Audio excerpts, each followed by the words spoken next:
बच्चों, सभी को जय हिंद और सभी आप पूरी तरह से स्वस्थ होंगे।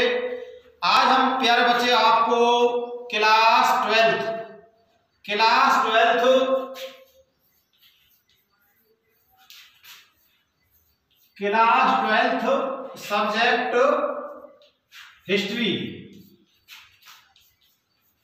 सब्जेक्ट हिस्ट्री का चैप्टर 5th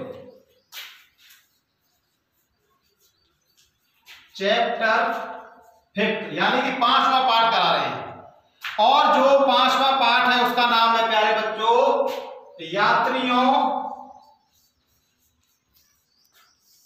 के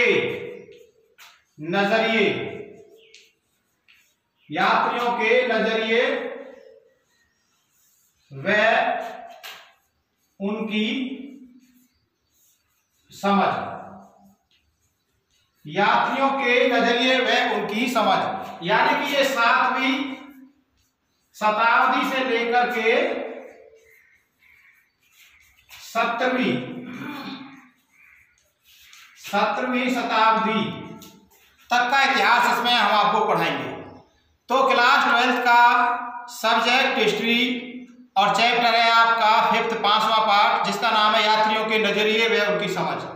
देखिए, हमारे देश में बहुत सारे विदेशी यात्री भारत में आए घूमने के लिए, और इस जो आपका 5वां पाठ है विशेषकर 13वीं शताब्दी में, 14वीं शताब्दी में और 17वीं शताब्दी में जो विदेशी यात्री भारत आए उनके बारे में हम आपको आज बताएंगे।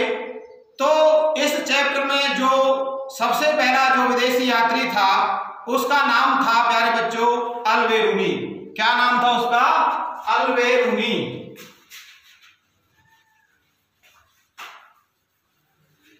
अभी हमने आपको बता दिया, हम क्लास 12वीं की हिस्ट्री पढ़ा रहे हैं आपको, और 12वीं की जो हिस्ट्री है उसके 4 पाठ हमने आपको पहले ही वीडियो के माध्यम से आपको बना करके उसके पार्ट बना करके हर पार्ट के पार्ट बना करके भेज दिए हैं।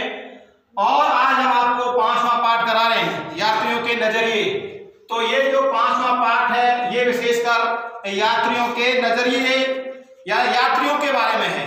तो सबसे पहला जो यात्री है उसका नाम है प्यारे बच्चों, आप नोट करें, अल्बेरूनी।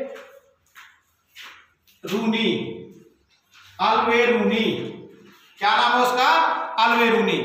तो जो अल्बेरूनी था ये कहां का रहने वाला था और कब भारत आया था? देखिए, महमूद गजनवी का आपने नाम सुना होगा। महमूद गजनवी अफगानिस्तान के छोटे से प्रदेश गजनी का रहने वाला था महमूद गजनवी। तो अब हम उनके साथ आया था, महमूद गजनवी के साथ अल्बेरूनी भारत आया था। और अल्बेरूनी जो था ये अरब यात्री था, और इसका जन्म, अल्बेरूनी का जन्म जो है वो कब हुआ था? जन्म इसका 973 ईस्वी में, 973 ईस्वी में इसका जन्म हुआ था। उज्बेकिस्तान के अंदर एक छोटा सा शहर है ख्वारिज़म। उज्बेकिस्तान के ख्वारिज़म में इसका जन्म हुआ था 973 ईस्वी में। और बहुत ही शिक्षित परिवार में हुआ था, बहुत बड़ा विद्वान था अल्बेरूनी। कई भाषाओं का अल्बेरूनी को ज्ञान था, जैसे हिब्रू, सीरियाई, फारसी, संस्कृत और अरबी। इस तरह से बहुत बड़ा विद्वान था, कई भाषाओं का ज्ञान था। और ऐसा हुआ था कि जब महमूद गजनवी ने 1017 ईस्वी में जब ख्वारिज़म पर आक्रमण किया था महमूद गजनवी ने, तो देखिए ख्वारिज़म शिक्षा का बहुत बड़ा केंद्र रहा है। बड़े बड़े स्कूल, कॉलेज, विश्वविद्यालय थे, बहुत बड़ा केंद्र शिक्षा का हब रहा है, शिक्षा का केंद्र रहा है ख्वारिज़म। तो 1017 में जब महमूद गजनवी ने ख्वारिज़म पर आक्रमण किया था तो उस समय उसने बहुत सारे विद्वान पकड़ लिए थे, गिरफ्तार कर लिए थे, और उन विद्वानों में से एक अल्बेरूनी जो था वो भी एक बहुत बड़ा विद्वान था। और ये जितने भी मुस्लिम विद्वान हुए उन मुस्लिम विद्वानों में सबसे महत्वपूर्ण, सबसे बड़ा विद्वान हुआ अल्बेरूनी। और अल्बेरूनी की विद्वता को देख करके महमूद गजनवी बड़ा दंग रह गया था। इसको पकड़ करके महमूद गजनवी गजनी ले आया था। और वो जब भारत आया था पंजाब, जब उसने आक्रमण किया था महमूद गजनवी ने 1001 ईस्वी में, तो उस समय महमूद गजनवी के साथ अलवेरुनी भी भारत साथ आया था। महमूद गजनवी के साथ अलवेरुनी भारत आया था। आक्रमणों के दौरान पूरे भारत में ये महमूद गजनवी के साथ रहा है अलवेरुनी। कई भाषाओं का ज्ञान था और इसने भारत में आकर के जो कुछ देखा उसने अपनी प्रसिद्ध पुस्तक है, एक इसने ग्रंथ लिखा है, एक वृत्तांत लिखा है अलवेरुनी ने। और उस ग्रंथ का नाम भी प्यारे बच्चों बहुत इंपोर्टेंट है वो, और उस ग्रंथ का नाम है किताब उल हिंद। क्या नाम है उसका? अलवेरुनी का एक वृत्तांत है, एक ग्रंथ है, उसका नाम आप नोट करें, उसका नाम है किताब उल हिंद। क्या नाम है उसका? किताब उल हिंद। तो ये किताब उसका वृत्तांत है किताब उल हिंद। ये बहुत ही ऑब्जेक्टिव टाइप क्वेश्चन है, पेपरों में, एग्जाम में, बोर्ड एग्जाम में पूछ लिया जाता है कि अलवेरुनी किसके शासनकाल में भारत आया था। तो आप बताओगे महमूद गजनवी के साथ भारत आया था। और उसके प्रसिद्ध पुस्तक का नाम क्या था? अलवेरुनी ने कौन सी पुस्तक लिखी थी, कौन सा ग्रंथ लिखा था? तो आप बताओगे कि अलवेरुनी ने किताब उल हिंद लिखी थी। इसे तहकीक ए हिंद भी कहा जाता है। तहकीक ए हिंद भी कहा जाता है। तहकीक ए हिंद भी कहा जाता है इस पुस्तक का दूसरा नाम है तहकीक ए। तो इस तरह से इस किताब में भारत में महमूद गजनवी के साथ जो कुछ इसने देखा भारत में रह करके, अलवेरुनी ने भारत में कई साल रहा और जो कुछ देखा उसको देख करके, मतलब किसी दूसरे की बातों को सुन करके इसने अपनी प्रसिद्ध पुस्तक किताब उल हिंद में नहीं लिखा। जो कुछ इसने आंखों से देखा उसको उसने अपने ग्रंथ किताब उल हिंद में लिखा है। तो किताब उल हिंद में उसने भारत की स्थिति के बारे में, सामाजिक, धार्मिक, राजनीतिक स्थिति के बारे में लिखा। उसने भारत की जाति व्यवस्था के बारे में विशेषकर लिखा है। अलवेरुनी कहता है कि भारत में जाति व्यवस्था बहुत थी। जो अस्पृश्यता थी, जो ब्राह्मणों की जो व्यवस्था थी, उसे देख करके अलवेरुनी यानी कि खुश नहीं हुआ जाति व्यवस्था को देख करके, कि यहाँ जो अस्पृश्यता थी, जो अस्पृश्य लोग थे, जिनको अनटचेबल कहा जाता था, जिनको छूना पाप समझा जाता था, जिन लोगों को छुआ नहीं जाता था, तो उनके साथ बुरा व्यवहार किया जाता था, असमानता का व्यवहार किया जाता था। तो इस तरह से किताब उल हिंद में अलवेरुनी ने भारत की जाति व्यवस्था का वर्णन किया है। तो इसका जन्म 973 में हुआ था और इसकी जो मृत्यु है वो आगे चल करके 1048 ईस्वी में हो गई थी। लगभग 75 वर्ष, लगभग यानी कि 75 साल की उम्र में अलवेरुनी की मृत्यु हो गई थी। और आगे दूसरा जो यात्री है वो है प्यारे बच्चों, वो भी बहुत इंपोर्टेंट है। उसका नाम है, जो दूसरा यात्री है वो है इब्न बतूता। क्या नाम है उसका? Ibn Battuta.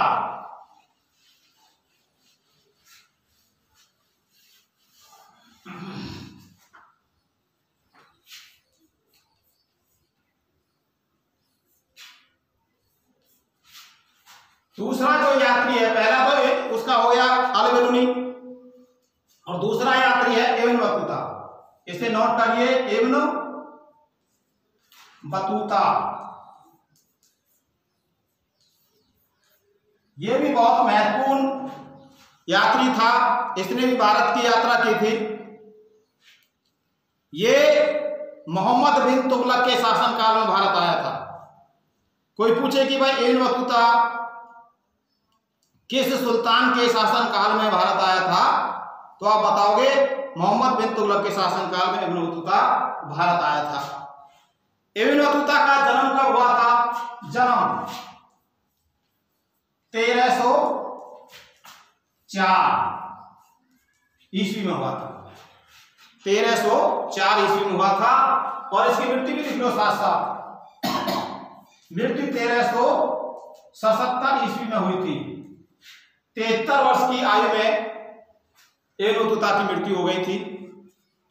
अब हम इब्न बतूता के बारे में आपको बताएंगे कि भारत में ये रहा इब्न बतूता मोहम्मद बिन तुगलक के शासनकाल में, और इसने मोहम्मद तुगलक के शासनकाल में रह करके, दरबार में रह करके, देखिए ये 1333 ईस्वी में, 1333 ईस्वी में ये कहाँ आया था? सिंध आया था। सिंध कहाँ आया था? ये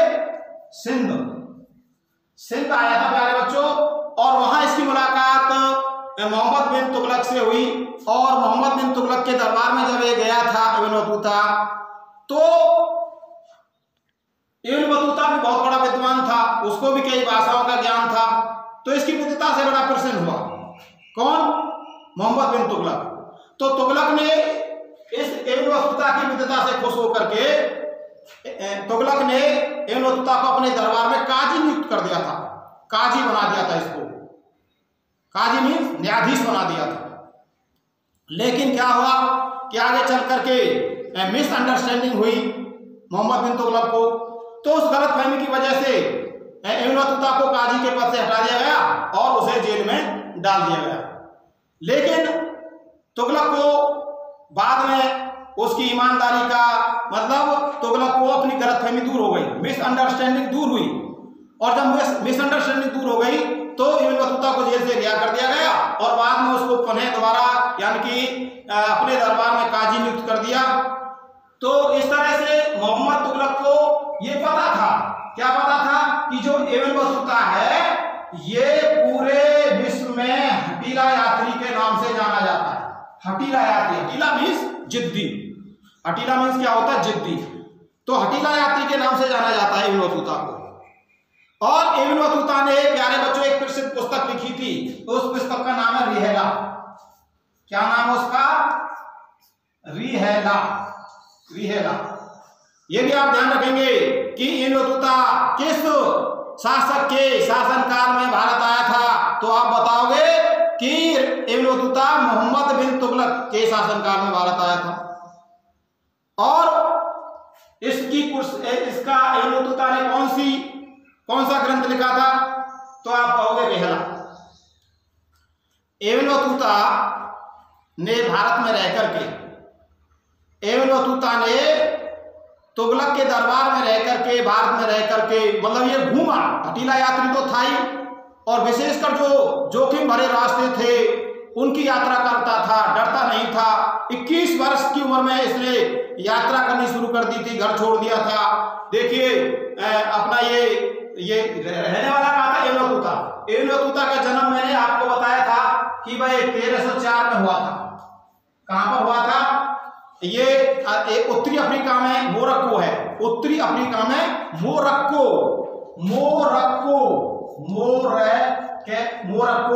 और मोरक्को प्रदेश में एक छोटा सा शहर है तंजीयर। क्या नाम है उस शहर का? तंजीयर। तंजीयर में हुआ था 1304 में।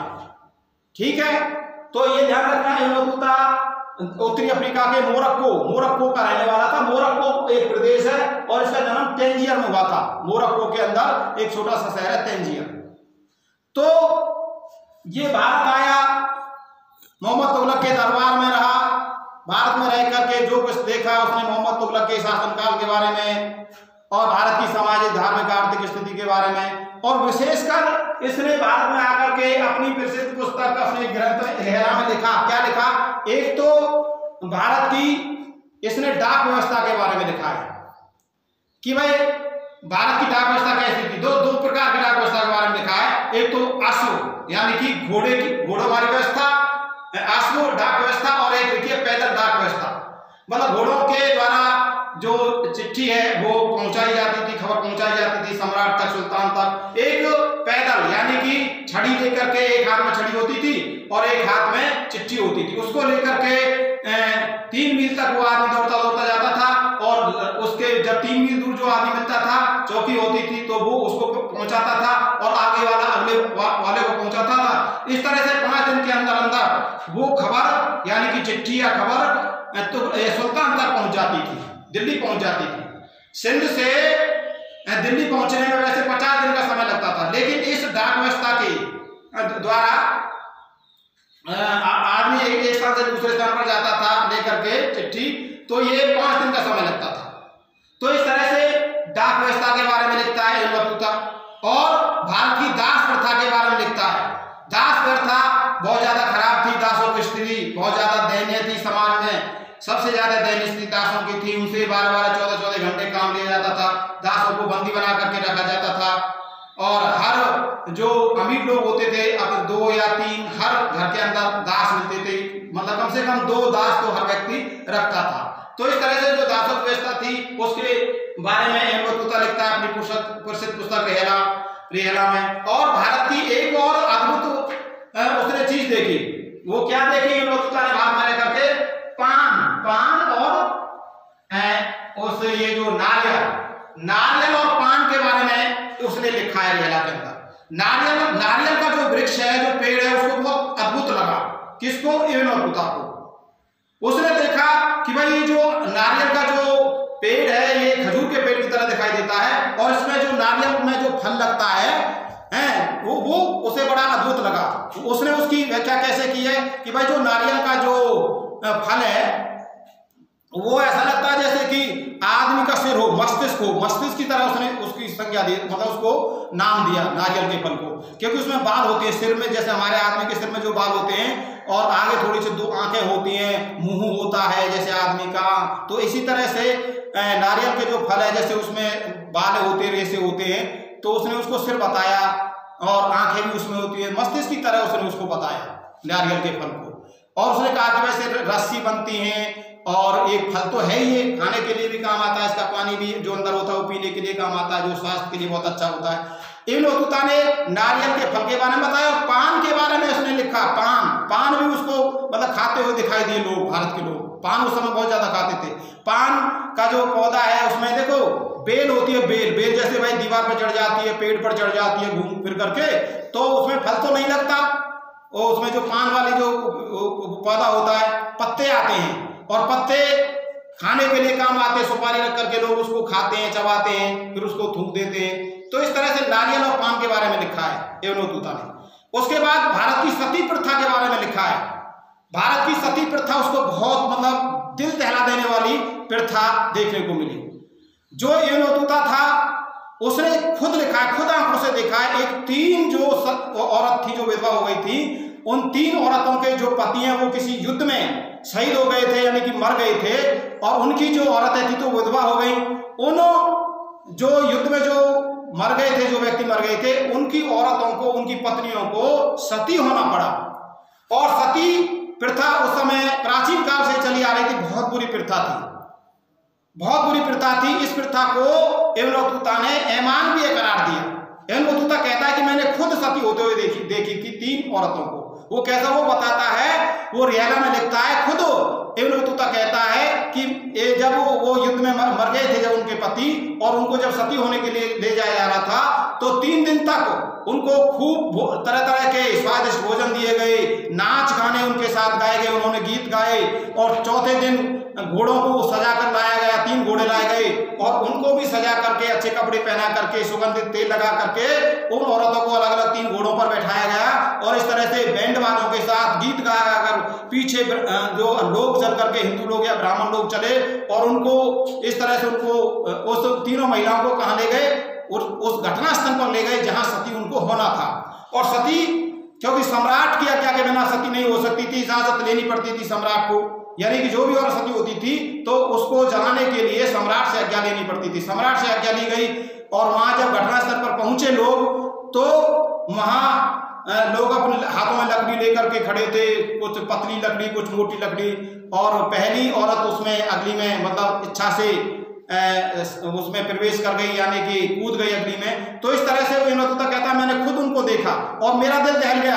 मैं घोड़े पर सवार था, मुझे चक्कर आ गए इस घटना को देख करके, औरतों को सती होते हुए देख करके मुझे चक्कर आ गए। मैं घोड़े से गिर गया होता यदि मेरा साथी मुझे घोड़े से नहीं उतारता। मुझे एक साथी ने घोड़े से उतारा, मेरा मुंह धुलवाया, उसके बाद मुझे यानी कि शांति आई।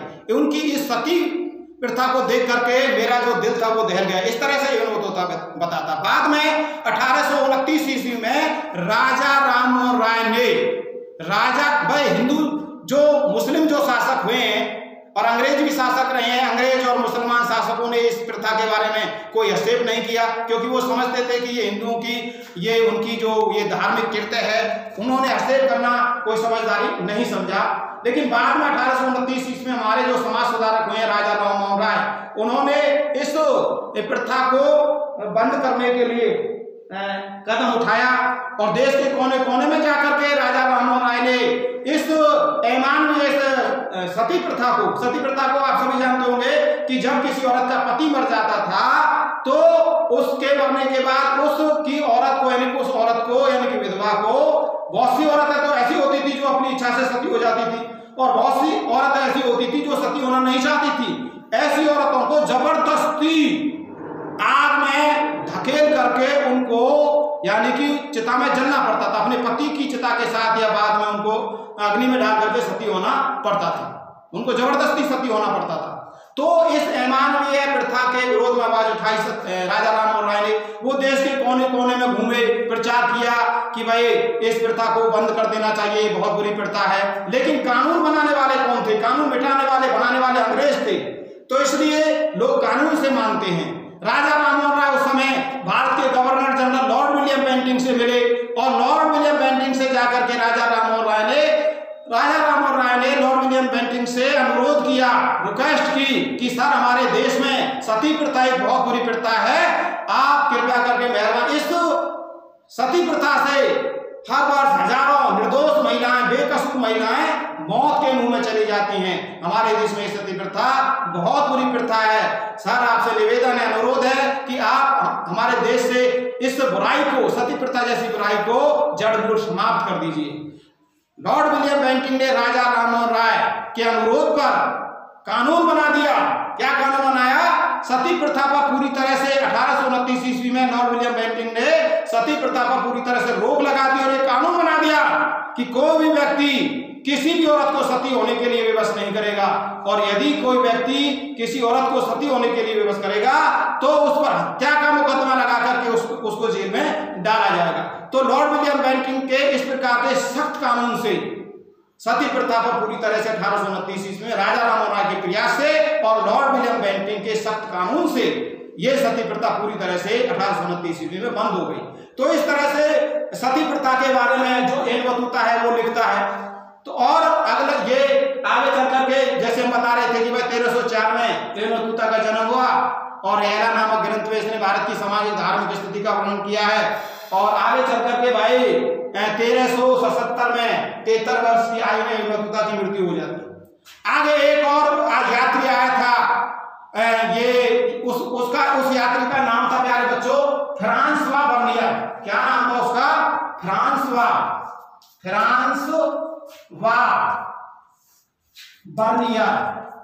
बर्नियर।